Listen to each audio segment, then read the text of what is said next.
Hello everyone, welcome to stock market training. हमने हमारे पिछले वीडियो में सीखा in case of split and bonus issue, book value and market value price decreases in same proportion. In case of right issue, book value gets divided and market value remains same.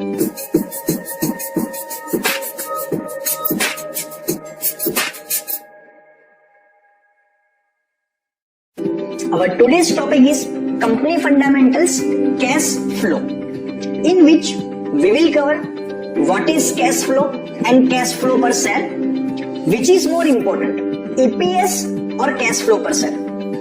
चलिए इस topic को practically समझते हैं। हम यहाँ पे example लेके चलते हैं हिंदुस्तान यूनिलीवर का। तो हम यहाँ पे जाके देखेंगे पीएलएन स्टेटमेंट में।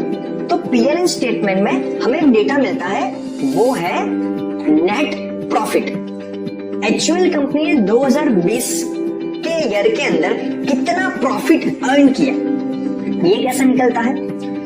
जो कंपनी की नेट सेल्स है, कंपनी ने कितना सामान बेचा, उसके पीछे कितना खर्चा हुआ, तो अपनी कोर एक्टिविटी के जरिए कंपनी को कितना प्रॉफिट हुआ, उसमें हम अदर इनकम को प्लस करेंगे, इंटरेस्ट डेप्रिसिएशन को माइनस करेंगे, टैक्सेशन को माइनस करेंगे, और जो फाइनल फिगर आएगा वो आएगा 6738 करोड़।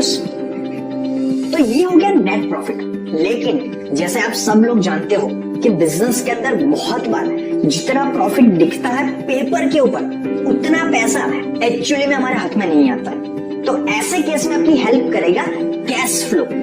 कैश फ्लो आपको बहुत ज्यादा बार फ्रॉड कंपनियां, गलत कंपनियां जो गलत अकाउंटिंग करती है या तो लोगों को मैनिपुलेट करती है, वैसे केस में कैश फ्लो आपको हेल्प करेगा कि क्या वो कंपनी सही है या वो कंपनी गलत है। और कैश फ्लो में हमें देखना है operating cash flow. What is operating cash flow? It indicates the amount of money a company brings in from its ongoing and regular operations over a fixed period of time. Company के पास actually में कितना flow आ रहा है cash का, that is called operating cash flow. तो हम कैसे check कर पाएंगे कि एक्चुअल कंपनी की अकाउंटिंग सही है, ट्रस्टेबल है या नहीं है? तो पहले हम देखते हैं पीएलएन में नेट प्रॉफिट कंपनी कितना दिखा रही है। यहाँ पे हम पिछले 5 साल के डेटा को सम अप करेंगे। चलिए हम करते हैं 4137 plus 4490 plus 5237 plus 6036 plus 6738। Company ने पिछले 5 साल के अंदर 26,638 करोड़ का नेट प्रॉफिट अर्न किया हुआ है। चलिए अभी हम ये देखते हैं क्या कंपनी को एक्चुअली में इतना पैसा मिला है या नहीं मिला है।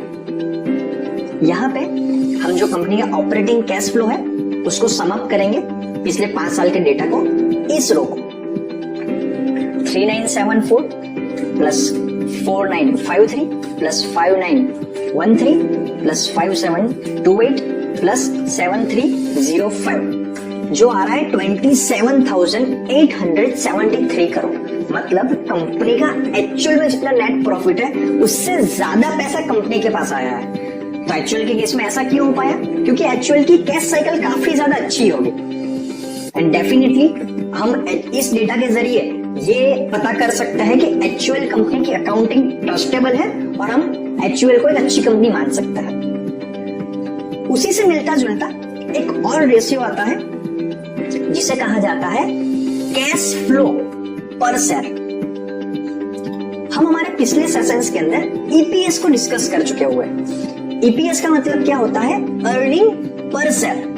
कंपनी जो नेट प्रॉफिट अर्न कर रही है उसको टोटल नंबर ऑफ शेयर से हम डिवाइड करेंगे तो हमें ईपीएस मिल जाएगा। एंड कैश फ्लो पर शेयर क्या होता है? कंपनी का ऑपरेटिंग कैश फ्लो। एक्चुअल में कंपनी के पास कितना पैसा आ रहा है और उसको डिवाइड करेंगे टोटल नंबर ऑफ शेयर से तो हमें मिल जाएगा कैश फ्लो पर शेयर। तो एक्चुअल के केस के अंदर ईपीएस है 29.88। कंपनी एक शेयर के सामने 29.88 रुपीज अर्न कर पा रही है और कंपनी का कैश फ्लो पर शेयर है 31.07। कंपनी एक शेयर के सामने 31.07 रुपीज ला पा रही है। ये कैसे आया? अब जाओगे कैश फ्लोज के अंदर, 7305 को आप डिवाइड करोगे total number of shares 7305 divide by 235.13, तो जो फिगर आएगा वो आएगा 31.07। तो ये होता है कैश फ्लो पर शेयर। तो in the case of HUL एक वेल मैनेज्ड कंपनी है जिस पर हम ट्रस्ट कर सकते हैं। चलिए हम एक ऐसी कंपनी का एग्जांपल लेके चलते हैं कि जहां पे कैश फ्लो और नेट प्रॉफिट में काफी बड़ा डिफरेंस है। लवेबल नाम की कंपनी है। अगर हम इसके नेट प्रॉफिट को प्लस करेंगे पिछले 5 साल के 23.18 plus 12.85 plus minus 2.38 plus 0.82 plus 3.14, जो आएगा वो आएगा 31.61 करोड़। लवेबल कंपनी ने पिछले 5 साल में इतना प्रॉफिट अर्न किया, ऐसा उसने अकाउंटिंग में दिखाया है। तो पहले ये चेक करते हैं क्या रियली में इतना पैसा कंपनी के पास पहुंचा।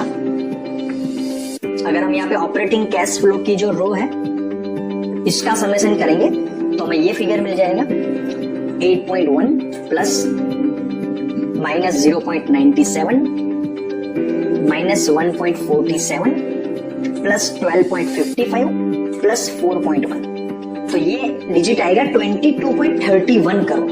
कंपनी दिखा